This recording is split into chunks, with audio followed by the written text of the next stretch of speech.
eu sei que mesmo sem palavras, o Senhor te ouvirá.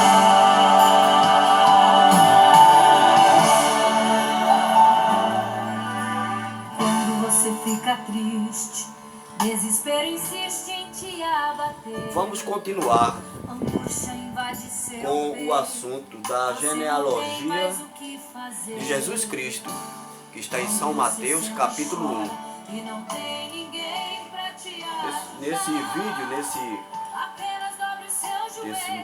vídeo, nós vamos tratar o versículo 6, que diz o seguinte: E Jessé gerou o rei Davi. 1 Samuel, capítulo 16, versículo 1 ao 13. Continuação do versículo. Davi gerou Salomão, cuja mãe tinha sido mulher de Urias. A mulher de Urias é Betseba. É outra história também inusitada, estranha, impressionante até. Essa história de Betseba. Você encontra esse assunto de Betseba em 2 Samuel. 2 Samuel, capítulo 11 e 12. Já no capítulo 16 de 1 Samuel, você começa a encontrar a história do rei Davi. Ele começa ali, garotinho, ruivo ou moreno, de olhos bonitos e tal. E Deus disse, é aquele ali. Ele estava no campo. Samuel já tinha ungido todos os filhos de Jessé. Nenhum foi aprovado no critério de Deus, porque Deus conhece o íntimo do coração. E aí ele disse, não tem mais ninguém. Aí Jessé disse, tem um lá no campo, um garotinho, um adolescente. Aí Samuel disse, traga ele cá, só vamos comer quando ele chegar. Quando ele chegou, quando Davi entrou, Deus disse ao profeta, é este. Eis a questão. Não é por força nem por violência, não é pela aparência.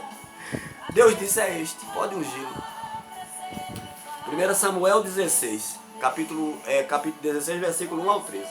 Agora Betseba, aí Davi já estava homem, já tinha virado rei, já tinha conquistado, estava abastado, abastecido. Davi significa o amado, né? O sinônimo do nome Davi é amado. Aí o que é que ele fez? Eles foram combater contra os amonitas. Ao invés de Davi ir com os guerreiros, ficou no palácio. Estava lá gordo já, acomodado, na zona de conforto. É perigoso isso. Na zona de conforto, aí fica fácil Satanás começar a trabalhar. Mas ele foi muito inconsequente, ele foi muito irresponsável. Essa é a grande verdade. Na primavera, capítulo 11 de 2 Samuel. Na primavera, época em que os reis saíam para a guerra, Davi enviou para a batalha Joabe, o general do exército dele, com seus oficiais e todo o exército de Israel contra os amonitas. E eles derrotaram os amonitas e cercaram Rabá. Já tinham derrotado os amonitas e estavam sitiando outra cidade chamada Rabá. Mas Davi permaneceu em Jerusalém, ficou acomodado, cheio de conquistas, cheio de medalhas, todo poderoso, abaixo de Deus, aprovado pelo Eterno. Uma tarde Davi levantou-se da cama e foi passear pelo terraço do palácio. Não tinha nada para fazer. Vê. Do terraço viu uma mulher muito bonita tomando banho, Betseba. E mandou alguém procurar saber quem era. Disseram-lhe, é Betseba. Aqui está escrito Batseba. É Betseba, filha de Eliã e mulher de Urias, o hitita. Um soldado do exército dele, não era nem israelita, era convertido ao Eterno, a Deus, ao Todo-Poderoso, mas era um hitita, um heteu. Davi mandou que a trouxessem, se deitou com ela, não precisava disso. Agora, sabe por quê? A mente desocupada é a oficina de Satanás, minha gente. Ocupa a mente. Vai trabalhar, vai ler a Bíblia, vai buscar a Deus, vai batalhar, vai guerrear, vai orar. Estava aqui, ó, gordão, cheio de vitórias, acomodado no palácio. O povo lá comendo espada, sangrando os soldados. Em face disso, ela tinha saído recentemente de um período de menstruação, né? Davi mandou que a trouxessem e se deitou com ela, que havia acabado de se purificar da impureza da menstruação. Período fértil da mulher, depois da menstruação. Depois voltou para casa. A mulher engravidou e mandou um recado a Davi dizendo que estava grávida. Pronto, começou o inferno astral de Davi. Ele teve um problema aqui por dezenas de anos aqui, depois disso aqui. Aí ele mandou chamar o soldado, o Urias. Em face disso, Davi mandou esta mensagem a Joabe: envia-me Urias. Ele começou a tramar uma forma de fazer com que Urias pensasse que aquele filho era dele e não do rei. Uma trama diabólica, passiva de rejeição,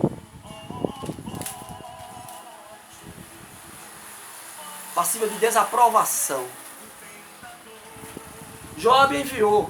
Quando Urias chegou, Davi perguntou-lhe como estava Joabe e os soldados e como estava indo a guerra. E lhe disse: vá descansar um pouco. Urias não foi. Urias foi mais crente do que Davi. O heteu, ele foi mais fiel do que o próprio rei Davi. Vá descansar um pouco em sua casa. Urias saiu do palácio e logo lhe foi mandado um presente da parte do rei, querendo ganhar Urias na conversa.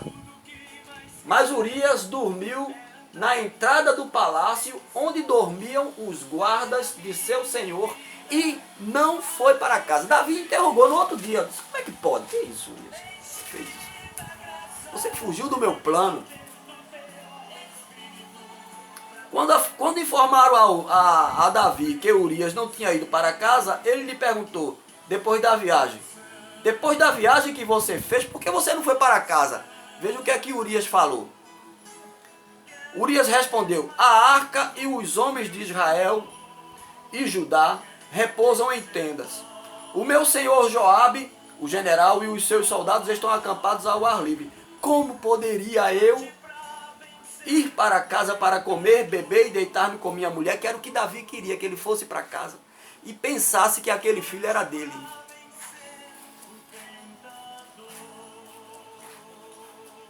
Davi disse: está certo, vá, fique por aqui, eu não volto para o campo não.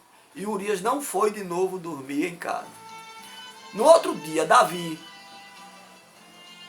chamou Urias para dentro do palácio. Fique aqui mais um dia, amanhã eu o mandarei de volta. Urias ficou em Jerusalém, mas não no dia seguinte. Davi o convidou para comer e beber e o embriagou. À tarde, porém, Urias saiu para dormir em sua esteira. De novo, não foi para casa. Isso é Deus já trabalhando para julgar o pecado do seu eleito. É tremendo isso. E Urias não foi para casa. Daí Davi disse: como é que pode, rapaz? Aí Davi fez o seguinte: mandou Urias para voltar para o campo, com uma carta para Joabe, orientando Joabe a colocar Urias na frente da batalha, no lugar mais mortal, de maior combate, para Urias morrer. Não morreu só Urias. Como Joabe tinha cercado a cidade, colocou Urias no lugar onde sabia que os inimigos eram mais fortes. Quando os homens da cidade saíram e lutaram contra Joabe, alguns dos oficiais, veja bem, sacrificou outros oficiais, outros generais. Alguns dos oficiais da guarda de Davi morreram. E morreu também Urias, o hitita. Joabe enviou a Davi o relatório e disse: o homem está morto. Aí o rei disse: pronto, estou tranquilo, né? Tá resolvido o problema. Tá não, meu velho. Isso não passa impune. O que você faz por aí afora? Primeiro, abre um precedente dentro da sua casa. Seus filhos, sua filha vira prostituta. Seu filho vira drogado. Sua mulher vira uma adúltera. Foi a vida de Davi daqui para frente. Daqui por diante. Daqui para frente. Vamos lá, o capítulo 12. Sabe o que é que significa? Só a título de conhecimento. Urias significa chama de Jeová. O nome Urias significa chama de Jeová. E Betseba significa consagrada a Deus. Bet é um diminutivo de Elizabeth e Seba é um diminutivo de Sebastião, sendo no feminino, Sebastiana. Então é Elizabeth Sebastiana. Foi o que eu consegui aqui nas pesquisas. Capítulo 12. Natã repreende Davi. Sabe o que é que significa o nome Natã na Bíblia, no hebraico? Dádiva de Deus. Presente de Deus. O profeta Natã. Esse nome Natã significa presente de Deus. No trocadilho, Natã repreende Davi. Davi é o amado. Natã é um presente. Então Deus ainda está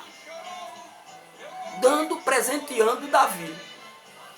Natã chega e diz assim, no capítulo 12, e o Senhor enviou a Davi o profeta Natã. Ao chegar, ele disse a Davi, 2 homens viviam numa cidade, um era rico e o outro pobre.